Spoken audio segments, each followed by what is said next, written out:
Bisa pergi ke zaman adik atau zaman mama? Zaman mama aja deh, karena gue penasaran banget zaman dulu itu gimana sih. Kamu mau pergi ke zaman apa tadi, Nak? Lebih baik mama nggak tahu kan? Ke zaman aku lahir, mah. Oh, kalau gitu boleh, soalnya pas kamu lahir itu dunia bener-bener bahagia banget. Iya dong, Ma. Ngomong-ngomong, kalau zaman mama sendiri gimana? Aduh, zaman mama nggak usah diomongin deh, soalnya bener-bener bikin mama pusing. Ya udah, kalau mama nggak mau ngasih tahu, aku bakal tanya ke orang-orang. Kamu coba aja tanya, mereka nggak mungkin mau ngasih tahu kamu. Hah, masa? Ya udah, kalau gitu aku bakal coba dulu ya, Ma. Feli, buang-buang waktu aja, padahal kamu pergi ke zaman lahir ya, bukan ke zaman mama. Tau nggak? Gue bakal pergi ke zaman dulu dalam 6 jam. Wih, seru dong, gue titip makanan ya. BTW lo ke zaman apa? Ke zaman mama gue, itu artinya tahun 1975.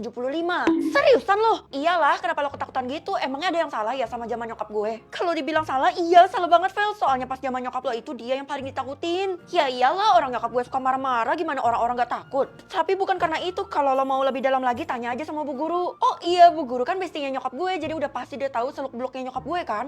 Untuk kali ini anggap aja gue nggak denger cerita lo ya, gue nggak mau ikut campur. Hah, kenapa, Kay? Ya malah pergi tuh anak. Bu Guru, yuhu. Lah, gue denger katanya lo mau ke zaman nyokap lo dulu ya. Aduh, Titi, ayo kita pergi, Ti. Vel, gue mau ikut lo ke zaman nyokap lo. Tiara, jangan cari masalah. Dahlah, lo pergi sekarang juga karena gue mau temenan sama Feli aja. Udah, jangan tangkar di sini. Tiara, gue nggak mau ajak lo ya. Kenapa nggak mau? Gue dari tadi udah bersikap baik lo. Bukan masalah sikap, tapi memang nggak bisa, soalnya ini cuma bisa untuk satu orang. Oh gitu ya, alasannya banyak banget. Dela, kita tetap harus tindas nih anak. Alhamdulillah, Tiara nggak berubah. Sekarang kalian kasih tahu ke gue di mana Bu Guru. Ya di kantornya lah, tapi hari ini dia nggak mau diganggu, soalnya dia lagi punya masalah yang besar banget. Gue denger Bu Guru udah tahu kalau lo bakal pergi ke zaman nyokap lo, dan saat itu juga dia jadi pusing. Tuh kan, udah gue duga kalau Bu Guru tahu sesuatu. Oke, makasih ya infonya, kalian berdua membantu gue banget, bye. Ih, kesel, kenapa sih gue harus keceplosan, padahal gue benci banget sama dia. Oh, kenapa gue bantu dia? Ibu, maaf ganggu ya, saya mau nanya tentang mama saya. Mama kamu? Jangan tanya saya. Bu, please, saya mohon. Saya tahu kalau ibu tahu banyak tentang mama saya. Kenapa saya harus bantu kamu? Kalau semua orang takut sama mama saya, berarti ada sesuatu dan saya bisa dalam bahaya, Bu. Ibu mau bantu saya kan?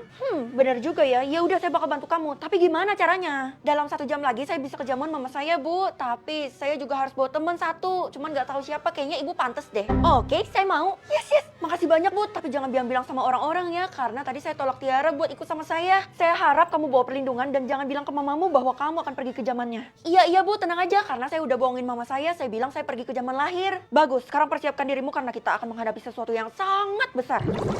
Dasar aneh. Pergi aja sana. Usir. Waduh, kenapa orang-orang pada nyudutin gue ya? Gue bingung banget. Itu semua karena mereka udah tahu siapa nyokap lo yang sebenarnya, dan mereka mau ngusir lo sama nyokap lo dari kota ini, Vel. Kalau gitu gue bakal buktiin ke mereka semua kalau nyokap gue itu baik, dia nggak kenapa-napa kok. Tapi Vel, gue nggak mau denger ocehan lo lagi ya. Gue bakal pergi ke zaman mama dalam 3, 2, 1.